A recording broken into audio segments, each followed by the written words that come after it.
और संभल में 2 दिन पहले हुई हिंसा में एक और बड़ा खुलासा हुआ है। एफआईआर से मिली जानकारी के मुताबिक जो बातें सामने आई हैं वो तो हमने आपको बताई, साथ ही पुलिस की गोली से कोई मौत नहीं हुई है। पोस्टमार्टम रिपोर्ट का इंतजार किया जा रहा था ताकि इस बात का पता चल सके कि जो मौतें हुई हैं वो किस वजह से हुई है। तो पिस्टल में प्लास्टिक बुलेट थी, ये बड़ी जानकारी सामने आई है। पोस्टमार्टम रिपोर्ट में ये बड़ा खुलासा हुआ है कि पुलिस की गोली से ये मौत नहीं हुई है। और अभी तक किसी भी साक्ष्य में कहीं भी पुलिस की गोली से मृत्यु की बात सामने नहीं आई है। पुलिस ने आंसू गैस के गोले छोड़े और लोगों पर प्लास्टिक के बुलेट चलाए, ये जानकारी कमिश्नर की ओर से दी गई है, क्योंकि 4 लोगों की वहां पर इस हिंसा के दौरान जान चली गई। इसे लेकर बहुत बड़ा सवाल उठ रहा है, लेकिन जो कमिश्नर जानकारी दे रहे हैं कि अब तक जो साक्ष्य सामने आए हैं उसके मुताबिक पुलिस की गोली से किसी की जान नहीं गई है।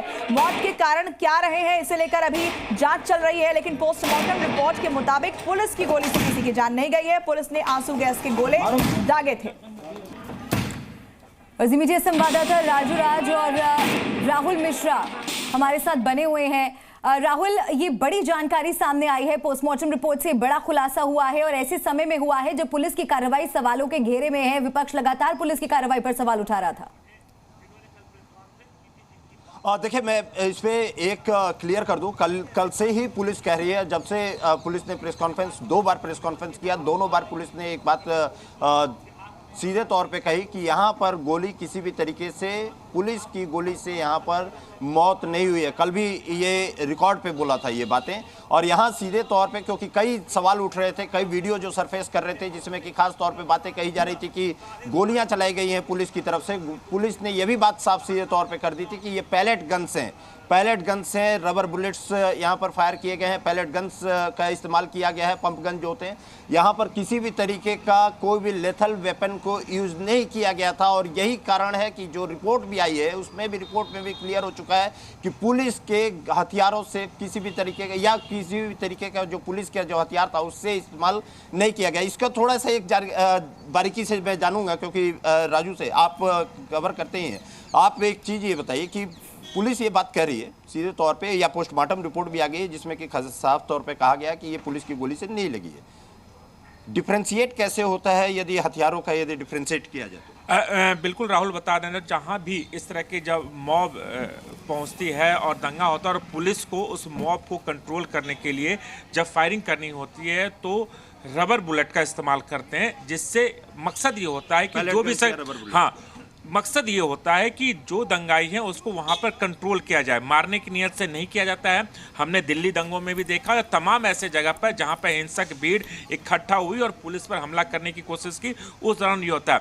दूसरा इसका सबसे बड़ा सबूत यह है कि पोस्टमार्टम रिपोर्ट, क्योंकि पोस्टमार्टम रिपोर्ट से साफ हो जाता है कि जो इंजरी है। ठीक है राहुल और राजू, आप दोनों का बहुत बहुत शुक्रिया यह तमाम जानकारी हमारे दर्शकों तक पहुंचाने के लिए। लेकिन संभल हिंसा को लेकर मुरादाबाद के कमिश्नर आंजनेय कुमार सिंह ने से जी मीडिया की एक्सक्लूसिव बातचीत भी हुई है। क्या उन्होंने कहा है ये आपको दिखाते हैं।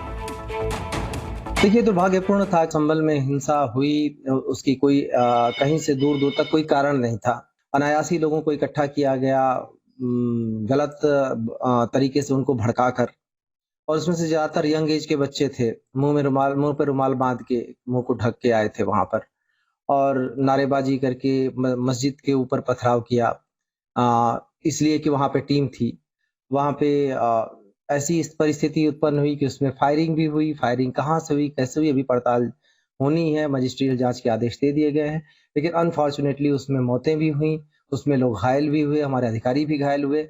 इसमें पूरी पारदर्शिता के साथ और सख्ती के साथ कार्रवाई की जाएगी। ऐसे लोगों की पहचान की जाएगी जिन लोगों ने अपने मुंह ढके थे, उनके बाकी जगह के कैमरों में उनके चेहरे आए हैं, उन सबकी पहचान की जा रही है। जिन लोगों ने छत पर से पत्थर फेंके हैं, उन बहुत स्पष्ट है कि इस तरीके की किसी भी चीज को बर्दाश्त नहीं किया जाएगा। और संभल के जामा मस्जिद के सदर के दावे पर डीएम ने जवाब दिया है। आइए हम आपको दावा और इस पर पलटवार दिखाते हैं। 19 तारीख को जो हुआ था सर्वे, वो पूरा हो चुका था। आप अभी कहते रहिए, आप कहते रहिए। वो पूरा हो चुका था। उसके बाद ये डीएम महोदय ने अनुमति दी है, कोर्ट की कोई अनुमति नहीं थी। कोर्ट ने एक बार दिया था, उसके बाद जो हिंदू पक्ष है उन्होंने ये मांग रखी कि सर्वे चूँकि रात थी, बहुत पब्लिक थी, हम पूरा नहीं कर पाए हैं, ये डीएम को दिया उन्होंने दरख्वास्त, और इस पर हमें फिर से सर्वे करने की इजाज़त दी जाए। तो ये कोर्ट का आदेश नहीं था, बल्कि डीएम साहब का आदेश था।